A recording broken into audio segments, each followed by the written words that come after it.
a Nash equilibrium set of strategies in the second price.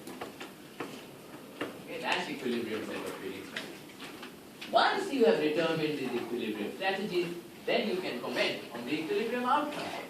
What will happen when bidders are using their equilibrium strategy? That's the equilibrium outcome. What will happen? David will win. Second price auction, by the rules of the auction, he pays a price equal to the second highest bid. Second highest bid is 5. David will win. The price that will be realized will be 5. The revenue that will be realized in the second price will be auction.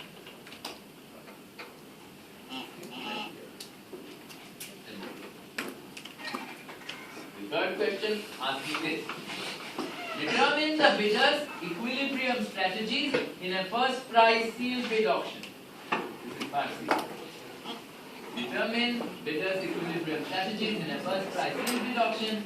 What is Alex's revenue if he uses this type of auction? Alex's revenue if he uses this type of auction. Well, very simple. The revenue question is very easy to answer, I say. The revenue from a second price sealed bid auction is 5. By a revenue equivalence theorem, the revenue from a first price sealed bid auction is also 5. Correct? Correct? It's wrong. Don't write it down. I want you to tell me it's wrong. It's wrong. You can't do this. Why can't you do this? And that's precisely the reason I have been talking about it. Why can't you do this? Why can't you do this? There are two reasons for it. First of all, you will tell me one thing. Sovan, this equation is wrong. The revenue equivalence theorem says, on average, the revenue in the two auction formats will be the same. On average.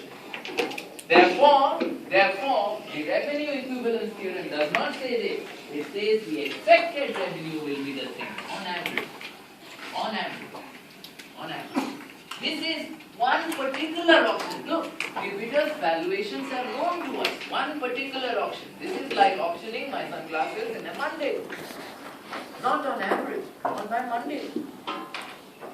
Or Tuesday, whichever route is. This is one. When bidder's valuations are known, it is referring to one particular auction. You cannot compare the second price auction revenue with the first price auction revenue. Had I not given you this, had I not given you bidders' valuation, I had just told you there are 3 bidders uniformly drawn from this uniform distribution. Then you have no choice but to find out on average what will be the revenue generated by the SPSP and on average what will be the revenue generated by it. Okay, had I not given you actual valuation, only a distribution, then you use the revenue equivalence on average. I have given you valuations, right? The revenue equivalence theorem does not hold or it is not required to be. You cannot. It is very, very important conceptual. Okay. Alright. So no, not true, okay? Not true. So in order to find out, I have to actually look at what happens. There are 3 bidders. Look, n is equal to 3. N is equal to 3. I already know n bidders distributed between, I know only for 0 and n. Okay, at least I know this, right? I know the general case. In the examination, you have to deduce what is the optimal bidding strategy for a bidder with 3 bidders. That means you have to find expected payoff for bidder 1, expected payoff for bidder 1 as a function of B1, B2 and B3. You have to get this function exactly as we did before. That means you will say probability of winning is probability B1 greater than B2 and that means times probability B1 greater than B3. So for bidder 1, the probability that you will win with a bid of B1 is this. The payoff you will get from winning is B1 minus B1. Then you will use this to find it out from here. What is B1 greater than B2? First you use your beliefs. Probability B1 greater than FB2. You always assume bidders are bidding a linear fraction of their value. This is probability B1 greater than F. This makes it, this probability becomes probability B2 less than B1 over F. becomes probability B3 less than B1 over F. Okay, you know this by now. B2 less than B1 over F, arbitrarily choose B1 over F. So B2 less than this is B1 over F minus 0 B1 over F divided by 10 minus 0, which is 10. So B1 over F over 10.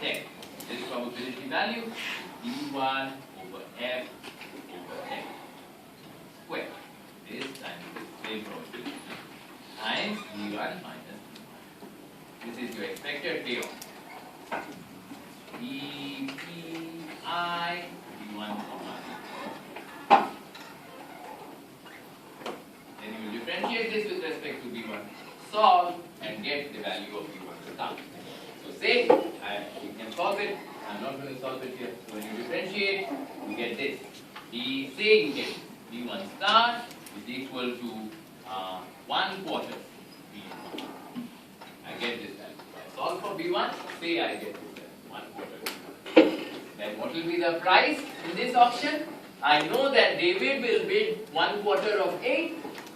Charlie will bid 1 quarter of 5. What will each of them bid? Each of them is bidding 1 quarter of their valuation.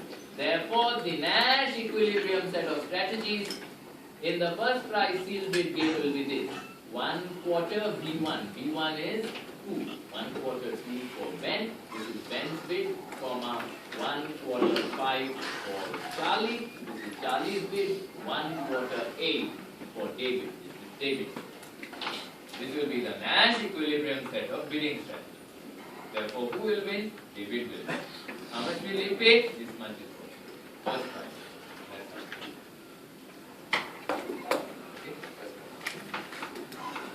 This will be the price realized in a first price.